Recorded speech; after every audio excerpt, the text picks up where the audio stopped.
హరే కృష్ణ. అందరికీ స్వాగతం అండి. సో ప్రతిరోజు కూడా చక్కగా ఒక భగవద్గీత శ్లోకం మనం నేర్చుకుంటున్నాము. సో మనం ఇప్పుడు 2వ అధ్యాయంలో ఉన్నాము.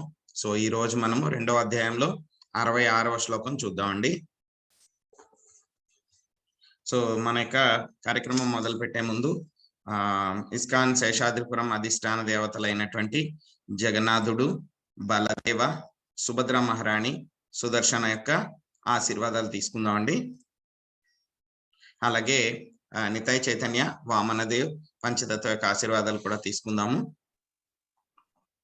ప్రార్థనలు చేద్దాము. ఓం అజ్ఞానాతిమిరాంధస్య జ్ఞానాంజనశలాకయా చక్షురున్మిలితం యేన తస్మై శ్రీ గురవే నమః. నమో ఓం విష్ణుపాదాయ కృష్ణ పృష్ఠాయ భూతలే శ్రీమతే భక్తి వేదాంత స్వామినితి నామినే.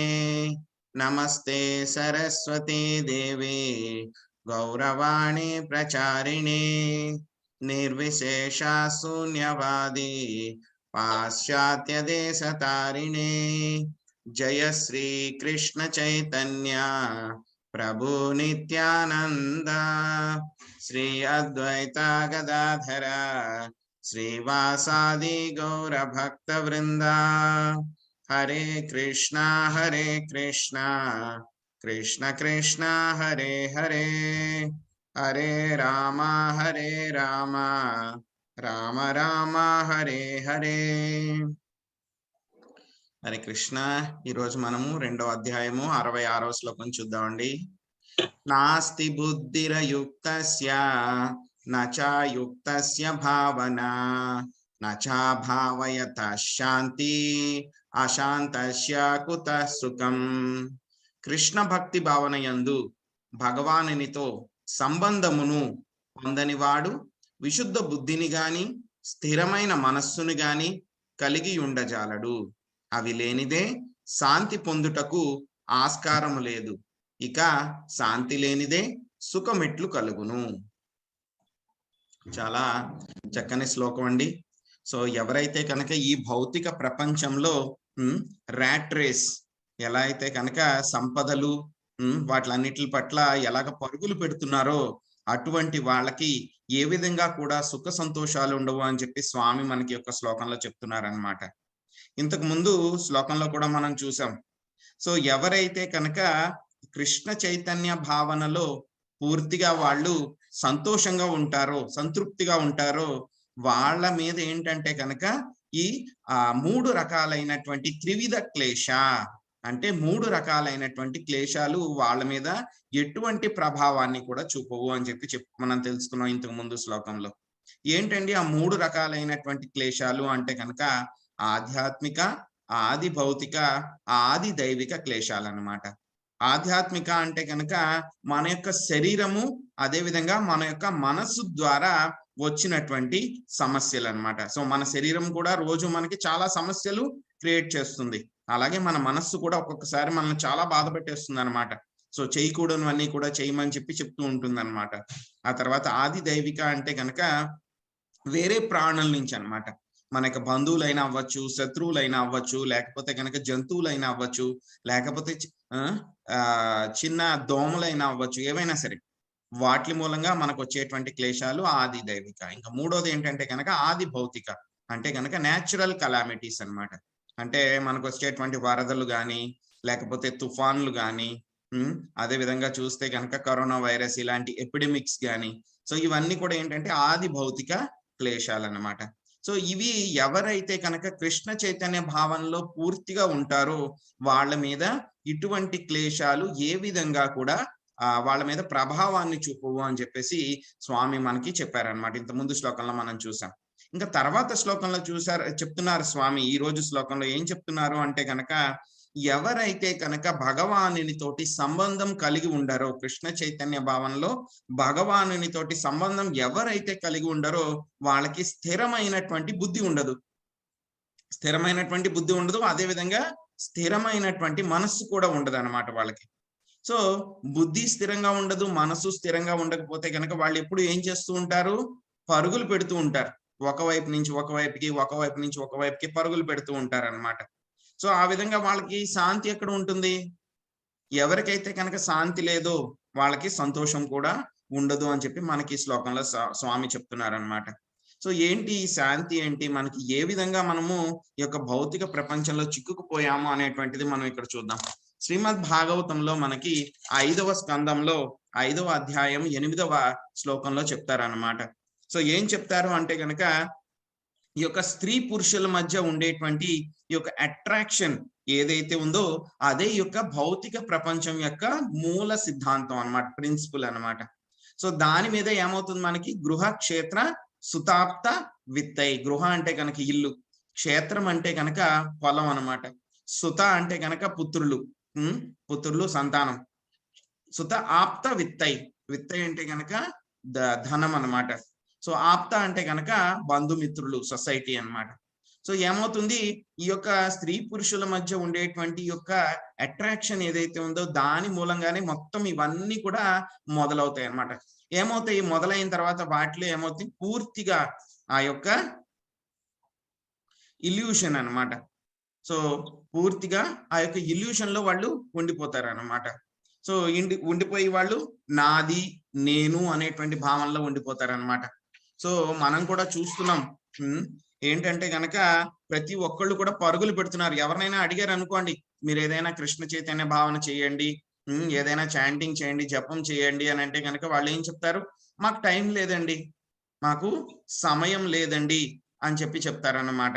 సో ఎక్కడికి వెళ్తున్నారు అంటే కనుక మేము చాలా ఫాస్ట్ గా వెళ్ళిపోవాలండి, ఫాస్ట్ లైఫ్, చాలా ఫాస్ట్ గా వెళ్ళిపోవాలి. మేము ఎక్కడికి వెళ్తున్నారు అని అడిగితే కనుక సమాధానం ఉండదు. వెళ్ళిపోవాలి, మేము ఫాస్ట్ గా వెళ్ళిపోవాలని చెప్తారు. ఎక్కడికి వెళ్తున్నారు అని అంటే కనుక వెళ్ళిపోతారు అంతే. వాళ్ళు వెళ్ళిపోతున్నాము అని చెప్పి చెప్తారు అంతే. ఎక్కడికి వెళ్ళాలి అంటే కనుక వాళ్ళకి ఒక టార్గెట్ అనేది లేదు. చాలా మందికి ఒక 90% ఆఫ్ ద పీపుల్ కి లైఫ్ లో ఉన్న ఒకే ఒక టార్గెట్ ఏంటంటే కనుక డబ్బులు సంపాదించడం అన్నమాట. వాళ్ళకి ధనం సంపాదించడం ఒక్కటే వాళ్ళ యొక్క టార్గెట్ అన్నమాట. సో దానికోసం పొద్దున్న లేస్తే కనుక వెంటనే వాళ్ళ ఆలోచనలు మొదలు పెడతారు. సో ఏంటి ఈ రోజు ఎక్కడ డబ్బులు సంపాదించాలి నేను, ఎక్కడ నేను ఇవి చేయాలి, ఆ పనులు చేయాలి. సో వాటిల్లోనే ఏంటంటే కనుక ఇంకా రిటైర్మెంట్ అయిపోయినా సరే 60-70 సంవత్సరాలు వచ్చేసరికి కూడా ఇంకా వాళ్ళు చేస్తూనే ఉంటారన్నమాట.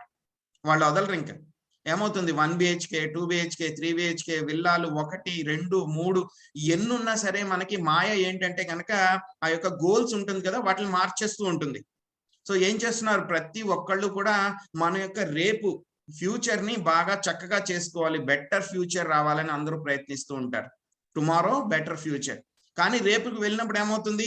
అక్కడ మనకి బెటర్ ఫ్యూచర్ వచ్చిందండి మనం చూడం అన్నమాట. మళ్ళీ తర్వాత రోజుకి ఆ యొక్క బెటర్ ఫ్యూచర్ ఏముంది అని చెప్పి దానికోసం చూస్తూ ఉంటాం. సో ఆ విధంగా ఏమవుతుంది? మనం మాయ ఏం చేస్తుందంటే కనుక ఈ గోల్ పోస్టులన్నీ కూడా షిఫ్ట్ చేసేస్తూ ఉంటుంది అనమాట, మార్చేస్తూ ఉంటుంది. మాయ ఈ యొక్క గోల్ పోస్ట్ ఒకదాని తర్వాత ఒకటి మార్చేస్తూ ఉంటుంది అనమాట. సో ఆ విధంగా మార్చేస్తుంటే ఏమవుతుంది? మనుషుడు వాటి వెనకాల పరిగెడుతూ ఉంటారనమాట. సో 99% ఆఫ్ ద పీపుల్ కి సరైనటువంటి గోల్ కూడా ఉండదు అనమాట. సో ఎవరైతే కనుక కృష్ణ భక్తి భావనలో ఉండరో వాళ్ళకి వాళ్ళ యొక్క మనసుకి ఒక సరైనటువంటి గోల్, ఒక టార్గెట్, జీవితానికి లక్ష్యం అనేది లేదనమాట. ఏమవుతుంది? ఈ గోల్లో పరిగెడుతూ ఉంటారు. చివరికి వాళ్ళ యొక్క సమయం ఆగదు కదండి, సమయం ఆగదు. సో ప్రతి ఒక్కరికి కూడా ఎన్ని ఇచ్ఛ్వాసలు అని ఉంటాయి. సో అవి అయ్యేసరికి ఏమవుతుంది? మన యొక్క టైం అయిపోతుంది. స్వామి ఏం చెప్తారు? టైం పద మళ్ళీ ఇంకొక బాడీలోకి అని చెప్పేస్తారు అనమాట.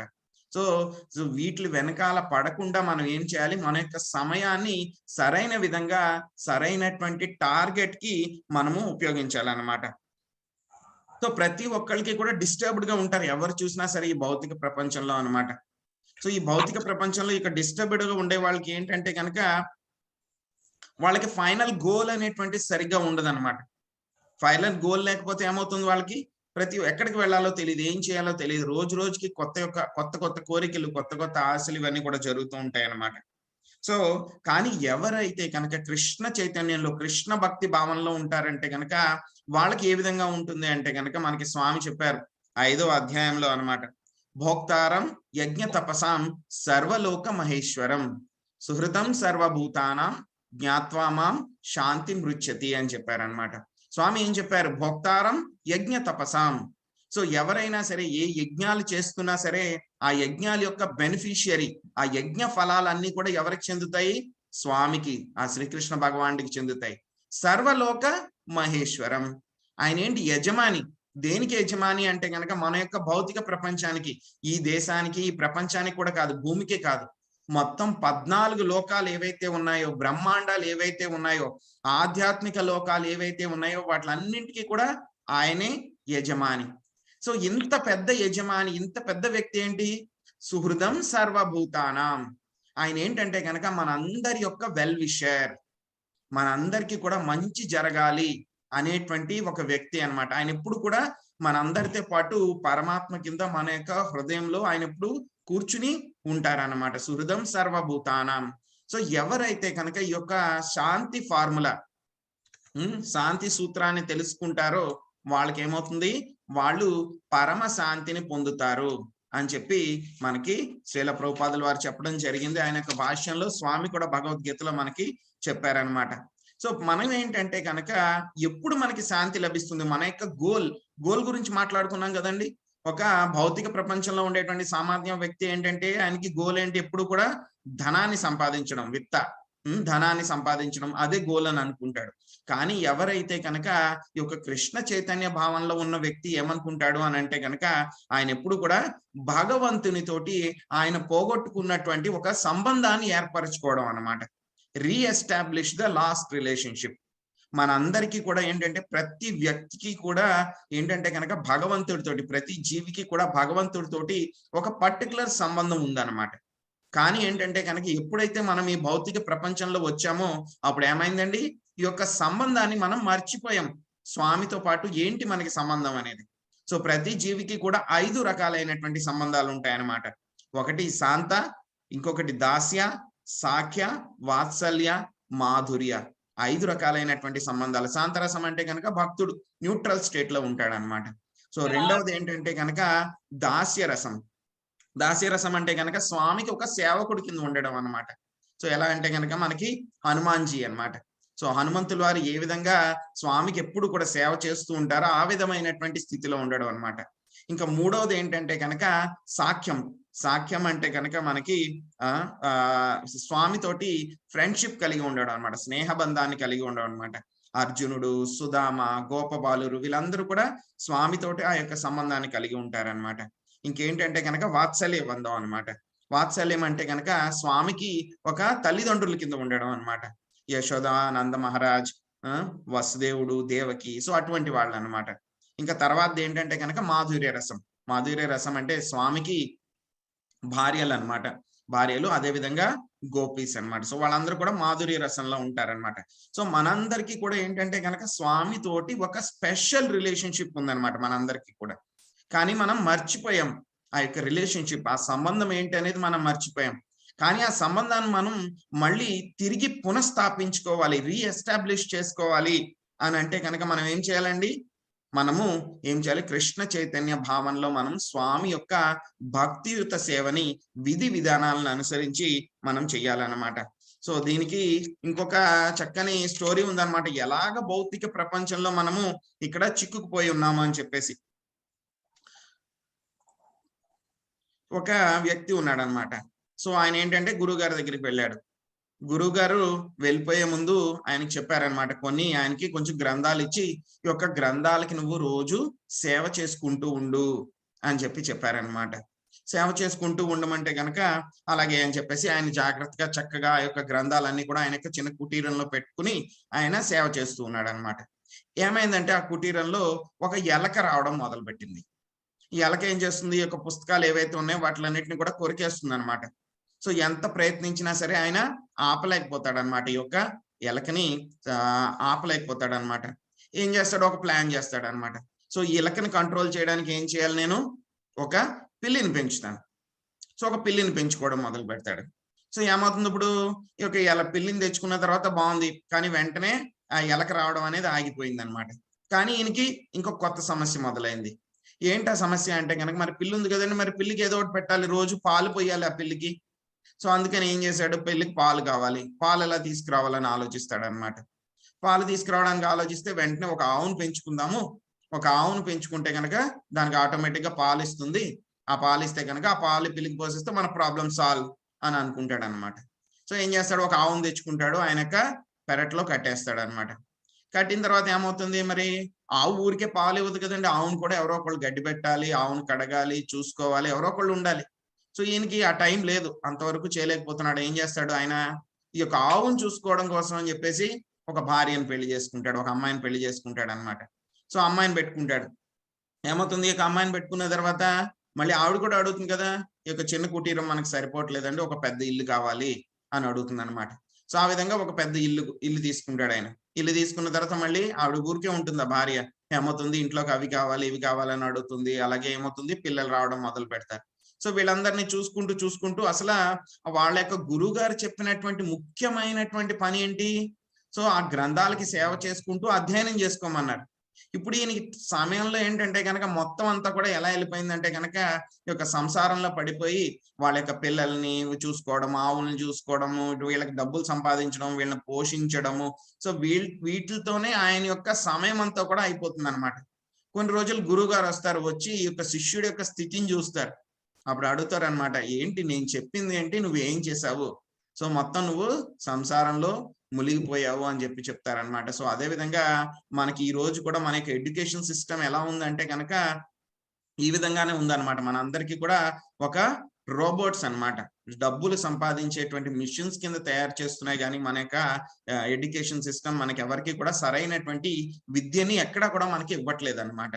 సో అదే విధంగా మనం సరైనటువంటి విద్యను మనకి కృష్ణ చైతన్య భావనలో నేర్చుకుని మన యొక్క జీవితానికి ఒక సరైనటువంటి గోల్ పెట్టుకుని మనం అందరం కూడా స్వామి యొక్క సంబంధాన్ని, మనం పోగొట్టుకున్నటువంటి ఆ యొక్క సంబంధాన్ని తిరిగి మనం పునఃస్థాపించుకోవాలన్నమాట.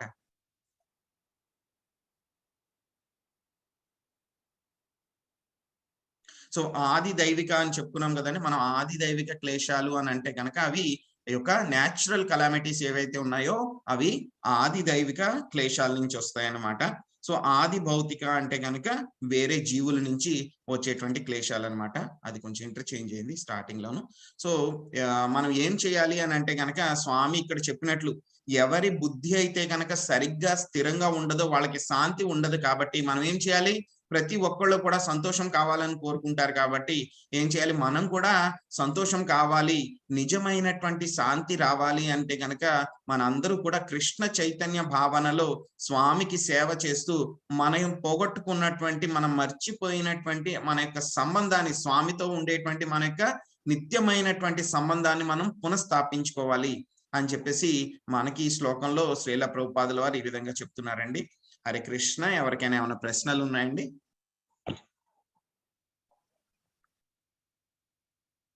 హరే కృష్ణ ప్రభుజీ. హరే కృష్ణ.